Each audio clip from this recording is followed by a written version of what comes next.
Hey everyone, this is Walter, and I'm back here with more stories from Reddit. Today is another relationships video, using subreddits like Reddit Relationships and Reddit Am I the Asshole? I guess I don't really need much of an intro for this. We're just going to be reading some stories. So let's get started with relationship troubles from Reddit. Okay, so in my very last relationships video, it was about an open relationship, and I have another one of those. This one is really different though. It was originally from Reddit Relationship Advice.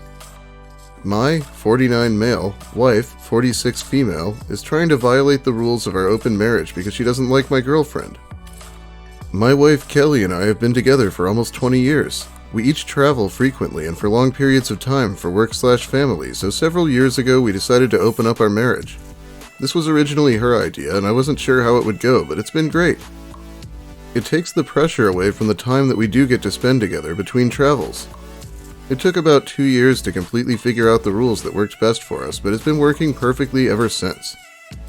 These rules include, we are not required to tell each other who we're sleeping with unless we specifically ask, and we cannot tell each other who they can and cannot sleep with. We can discuss it, but in the end it's only up to the partner involved. Last year I started to become close with one of our neighbors, Sasha, 19 female. We started walking my dog together, going running together, watching TV together, and eventually doing more. We still haven't slept together because she wants to take things slow, which I am alright with. Kelly's noticed that Sasha and I have gotten close, but it wasn't until last week when she found receipts from gifts I'd bought Sasha that she straight up asked whether we were together. Following the rules we'd set up, I said yes. Kelly got incredibly mad and started yelling at me about how Sasha was too young, even though nothing even started between us before she was 18. She ended up insulting me and calling me names, and I removed myself from the situation so she could calm down. Later, we had a calmer discussion about it. She told me to stop seeing Sasha. I reminded her of our rule and brought up a recent example of when I followed the rule even though I didn't like it. Last winter, one of Kelly's coworkers made a slightly rude comment to me in passing that prompted me to ask Kelly if she was sleeping with him. She said she was, and when I asked her to stop, she said no, and I accepted it because that was the rule. I don't see how this is any different. Sasha is a consenting adult and has been for our entire relationship. I get that 19 is young, and I probably wouldn't just go out and pursue random 19-year-olds, but Sasha has lived next door for 10 plus years, so there was already a very deep level of trust between us. Oh my lord, this guy's making a great case for himself here. If you didn't think it was creepy before, it definitely is now. There was already a deep level of trust between us. Then Kelly threatened to tell Sasha's mother about us, which I felt crossed a line. I told her that it was extremely inappropriate to take revenge on Sasha. She doesn't want her mother to know about our relationship, and hasn't told her about us, so if Kelly told Sasha's mother, it would break the trust between them, just because she's jealous of her. That set Kelly off again, and after yelling at me some more and storming off, she's been giving me the cold shoulder all week. I love Kelly and want to make things work, but this is getting ridiculous. I see that this has struck a nerve, but we set those rules together and they've been working for us for years. I don't see why she's suddenly unhappy with them. How do I pacify Kelly so she won't tell Sasha's mother about us while still upholding the rules we agreed on together? Edit. There was no grooming involved. I was in no way interested in her before we became friends, which was after she was 18. When she was under 18, I never ever expected anything to happen between us once she got older. I was no more connected to her than any other adult she knew, until quite a bit after she was 18. Also, our open relationship doesn't just apply to sleeping with people. I am allowed to date. I didn't state all the rules we have because then the post would be far too long. Don't judge if you don't have the whole story. Edit 2. I'm not asking whether you agree with Kelly or not. The problem is that she's breaking the rules of our open relationship, and I'm asking for advice on that. If you don't have relevant advice and are just here to make judgments about me and my relationships, you can leave. Don't judge if you don't have the whole story. That is a funny thing to say to us. He comes on here looking for advice, you think he'd give us the whole story. I'm not sure why these people stay married, if they sleep with other people just to piss off their partner. I think we can all see where the wife is coming from. It would be pretty cringy to see this fucking 50-year-old man out having a date with a 19-year-old. And that's just if I saw it. This wife has to deal with actually being married to the guy. I'm sure Lucas would side with the guy in this story, but that might not make it right. Some people are going to be really pissed about this guy in the next story, I'm sure. Spoilers. Am I the asshole for disinviting a coworker for perpetually spoiling things? Almost every Friday, my coworkers and I will go out and get drinks and socialize. More often than not, it's on open invitation for the entire office, and even people outside of our team will join. We typically have a great time, but only when Logan, 20s male, doesn't show. Logan means well, but is easily excitable and engages people in conversations they're not interested in. The worst of this behavior has to do with spoiling movies, shows, games, etc. A few weeks ago, I mentioned that I had tickets to see the new Mortal Kombat movie over the weekend. Logan lit up and immediately responded, "You'll love the scene where spoiler happens and when spoiler shows up." I was bummed and walked away without continuing the conversation. Later that night, Amy, another coworker, was discussing a TV show she was a few episodes behind in. Logan blurts out, "I can't believe that beloved character dies in episode whatever number." Amy, who had obviously not yet watched it, went silent and turned away. Logan laughed and said, "I just can't help it, I get too excited." None of us were amused. A few days later, in our team-only group chat, someone brought up Logan's tendency to spoil things, and admitted that they wished he weren't invited to outings because of it. Multiple people agreed and began to list everything Logan had spoiled for them. With this in mind, I didn't add Logan to the email invite for the next week's hangout. He noticed he never got an invite and began to ask around. As I was the one who had written the email, he was eventually directed to me. He pulled me aside as I left for lunch and let me know I excluded him by mistake. Rather than try and play it off, I just told him the truth, that the fact that he spoils everything is obnoxious and rude. I told him that joining conversations just to spoil things is bad enough, but he also starts conversations with spoilers. Logan was immediately defensive, claiming it's not his fault we're slow to watch/play/etc. and that he's just making conversation. I told him that if he swore he'd be more conscious about this habit that he could join us on Friday.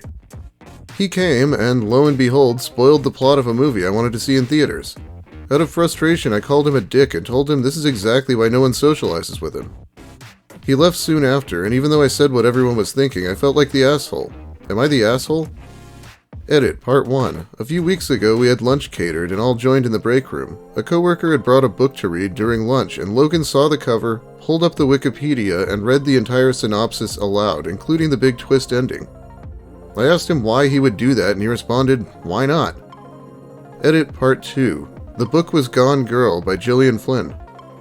I'm not actually someone who's that concerned with spoilers, but is that really the issue here? He's doing this thing because he knows it bothers other people. There's no real excuse for it. It also happens to be something that is a pet peeve for a lot of people. Well, there's actually an update to this, so let's check it out. Your responses had me curious, so I tested something out. Last night our office went out for drinks again, and Logan showed up. At one point, when I knew he was listening, I mentioned a movie I really wanted to see. I gave the title and named some actors that were in it and left it at that. Logan didn't say anything immediately, but pulled out his phone a few minutes later. The rest of the night went smoothly until I was about to head home. Logan flagged me down and asked me to repeat the movie title I'd mentioned. I repeated the title I'd given earlier, and Logan got upset. He told me that movie didn't exist. He's right, I made it up. He called me annoying and a killjoy and said spoilers shouldn't matter if you're just going to watch something anyway. He told me to get over the fact that he likes sharing major plot points and claimed I ruined his night. And so, as many of you concluded, Logan is just a jerk who enjoys spoiling things. Part of me hopes he spent his entire evening searching for a movie that doesn't exist. Part of me feels bad that he feels that's something he needs to do for whatever reason. Pulling a prank on him might make me kind of an asshole too, but to be honest, I think it was worth it. Wait, he called the OP a killjoy? I don't understand the mental gymnastics some people are able to do. He's not even getting too excited. He goes and does research so he can ruin things more effectively. What a dickhead. I'm actually not sure where this last one came from, but it is a doozy. Woman spends 3 years taking care of a useless leech gamer boyfriend who blames her for his failure. Yeah, that might not be the original title, but it's what I've got. My boyfriend and I have been living together for 6 years. For the first 3, his dad was paying for his living expenses while he was going to college, but used the money to make my boyfriend feel bad and sabotaged him about it. Told him he was useless, wasn't getting anywhere, needed him, etc. I have been paying for myself with part-time jobs and student loans while I've been doing undergrad/grad. 3 years ago, my boyfriend decided he no longer wanted the financial support and emotional burden of his father's support, and also decided he no longer wanted to pursue college. He decided school wasn't for him. He instead decided to pursue a consulting business and started taking a 6-week course. When he decided to be free from his dad, I had just received a new line of credit for school and told my boyfriend that I could support him for the first few months with it while he found a part-time job to keep him afloat while building his business. Approximately 3 months after I started paying for our living expenses, my boyfriend started to be annoyed by the job application process and jobs in general. When he made some money from selling a piece of furniture in our house or something, I would ask if he could pay me back for groceries for last week with it. This and something similar happened multiple times. Each time, my boyfriend got angry and said that I was trying to control him and take all of his money. Geez, she's already letting this guy walk all over her. How can someone have the nerve to say that after their partner's paying all their bills? At one point, about 6 months in, he decided that he didn't want to look for jobs and was going to focus solely on his business.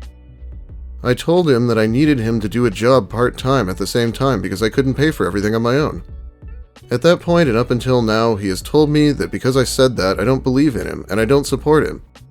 So I have recently taken on about $15,000 more in debt to pay for our shared living expenses, now $45,000 total since I started paying for him, and I do not say anything about him getting a job or making money from his business. It only leads to him getting extremely angry and saying things like, I don't support him, I treat him like shit, and I don't believe in him. I told him that for this semester of school I would take on another loan while he's trying to build his business. This whole time he has had an off and on again addiction to gaming. For example, in August he put his gaming PC away and began focusing on his business again.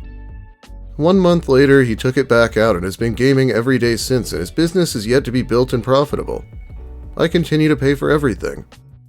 Every time I try to bring up that I am struggling or I don't want to keep paying for everything, my boyfriend gets angry and I feel like the conversation gets nowhere.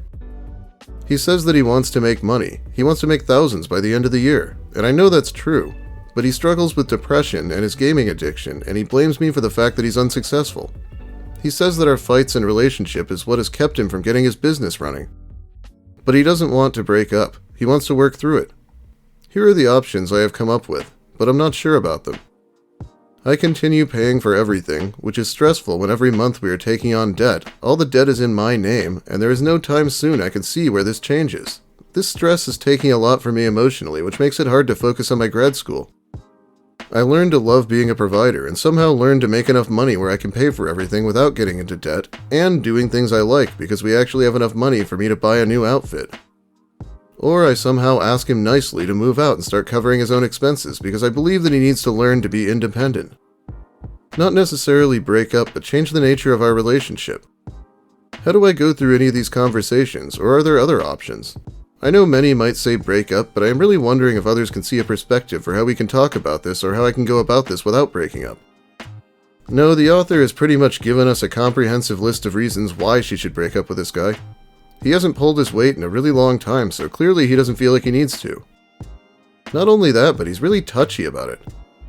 Can you imagine doing this much to support someone while they work on their business and then they say that it's your fault they can't succeed? Fucking bullshit. Well, I'm sure a lot of my viewers are gamers, so make sure to let me know what you think about this useless guy, cause I'm not really one to talk about working hard, am I? Anyway, that is about all the time I have for you today. Thanks for watching, everyone. If you liked the video, please give it a like. If you have something to say about the stories or the video itself, make sure to let me hear it in the comments. The algorithm loves that shit. If you're new here and want more similar content, consider subscribing for more of the same. Finally getting a little momentum here, I think. Also, big thanks to my generous patrons who support me directly. I'll be shouting them out by name in a bit here when I think a video will do well. There is about to be a Halloween special for once, so that should be fun. Make sure you look out for it. Lucas can be a very spooky subject, as my longtime viewers already know. Well, have a great day, everyone, and try not to put yourself into debt enabling someone's gaming addiction.